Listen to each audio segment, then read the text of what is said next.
Assalamualaikum warahmatullahi wabarakatuh. Dalam mata kuliah jaringan komputer ini, saya sebagai dosen pengampu yaitu Tamsir Aryadi akan menjelaskan tentang capaian pembelajaran dan subcapaian pembelajaran dan bobot penilaian. Yang pertama, jangan lupa di RPS itu ya, Anda silakan dibuka, dibaca, dicermati per pekan pertemuan itu sudah disampaikan bahwa di RPS itu ada capaian-capaiannya. Salah satunya saya masukkan bukan salah satu capaian pembelajarannya, yaitu diharapkan mampu mempelajari perkembangan keamanan jaringan komputer ya bagi mahasiswa yang mengikuti mata kuliah ini. Ini outputnya.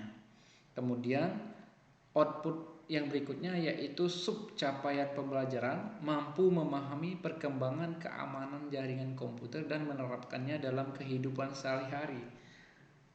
Karena sesuai dengan basic kita teknik komputer, berarti kita berinteraksi dengan perangkat-perangkat komputer ya, keamanan ya komputer, keamanan sistem informasi jaringan ya. Next ya, penilaian ya, ini saya ambil ya dari RPS itu tugas 30% ya. Tugasnya nanti saya ambil dari tiap pertemuan, di-upload di e-learning. Kemudian UTS 20%, UAS 40%, ya, yang paling besar berarti UAS ini. Presensi 10%. Toleransi kehadiran minimal 80%. Ya, harus hadir 80%. Untuk kuis saya masukkan di tugas ya. Tetapi setelah pertemuan ketiga itu di pertemuan keempat atau kelima itu nanti biasanya saya akan memberikan kuis ya, atau latihan, atau untuk melihat apakah kamu sudah belajar atau memahami itu ya, sebagai indikator pengambilan nilai. Di dalam mata kuliah keamanan jaringan ya, konsepnya yaitu merupakan salah satu kajian computer security yang hanya fokus pada infrastruktur jaringan network ya, jaringan atau network, sehingga bisa dikatakan network security merupakan bagian daripada computer security. Network security juga dapat dipandang sebagai bagian daripada cyber security, berarti induknya adalah cyber security. Ya, berbicara tentang cyber security sudah saya jelaskan di pertemuan sebelum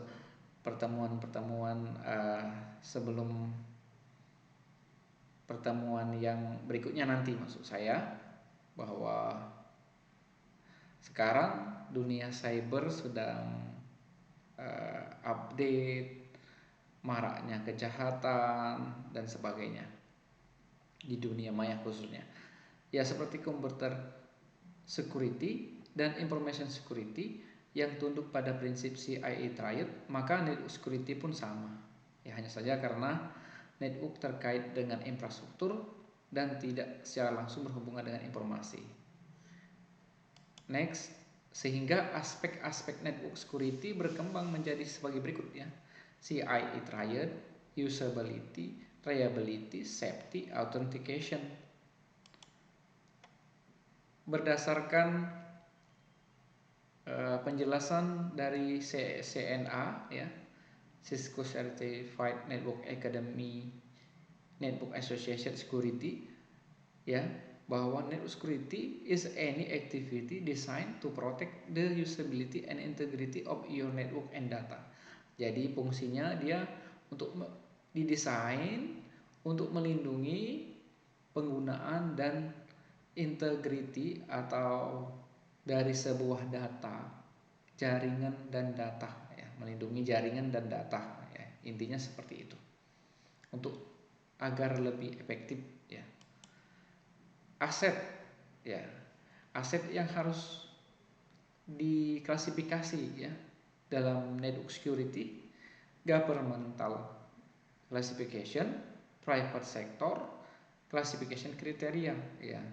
Ini yang pertama menyangkut berkaitan dengan pemerintahan seperti EKTP, itu sangat berkaitan erat dengan government ya, governmental atau pemerintahan, private sector perusahaan swasta, classification kriteria seperti kita ya, sekolah, kampus atau dunia pendidikan. Kemudian next, vulnerability, memahami kelemahan dan vulnerability pada sebuah sistem. Ya, untuk melihat atau menguji sistem kita itu lemah atau kuat atau sudah kuat secure-nya, kita lakukan vulnerability ya. Untuk memudahkan memahami jenis-jenis vulnerability, maka Cisco mengklasifikasikan network vulnerability menjadi beberapa kategori. Policy flaws, decision error, protocol weaknesses, misconfiguration, software vulnerability, human factor, malicious software, hardware vulnerabilities, physical access to network resources, dan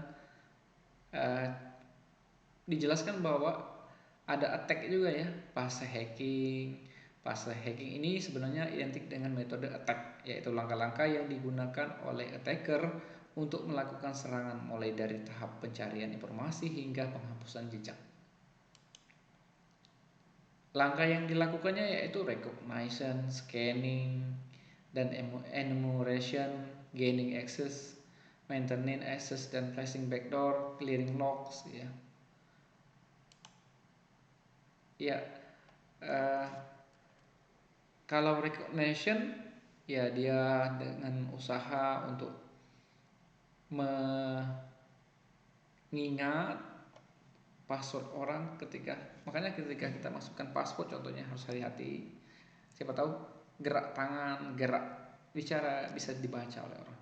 Scanning ya dengan cara men-scan dengan aplikasi-aplikasi yang sudah banyak dan free sekarang ini. Gaining access ya, mengumpulkan bagaimana cara membuka akses tersebut, membuka pintu itu, maintain access and flashing backdoor, memasang backdoor, clearing logs ya. Ya, sampailah ke bagian diskusi. Ya, usahakan diri mencari informasi terkini, maka secara tidak langsung pengetahuan kita akan terus update atau diupdate. Ada kuis ya, carilah yang dimaksud integrity attack, availability attack, dan confidentiality attack. Ya, demikianlah ya video yang saya buat dengan singkat ini. Semoga bermanfaat. Jangan lupa di like dan subscribe YouTube saya ya, karena kita saling tolong menolong ya. Semoga menjadi kebaikan kita bersama. Akhirnya saya ucapkan terima kasih. Wassalamualaikum warahmatullahi wabarakatuh.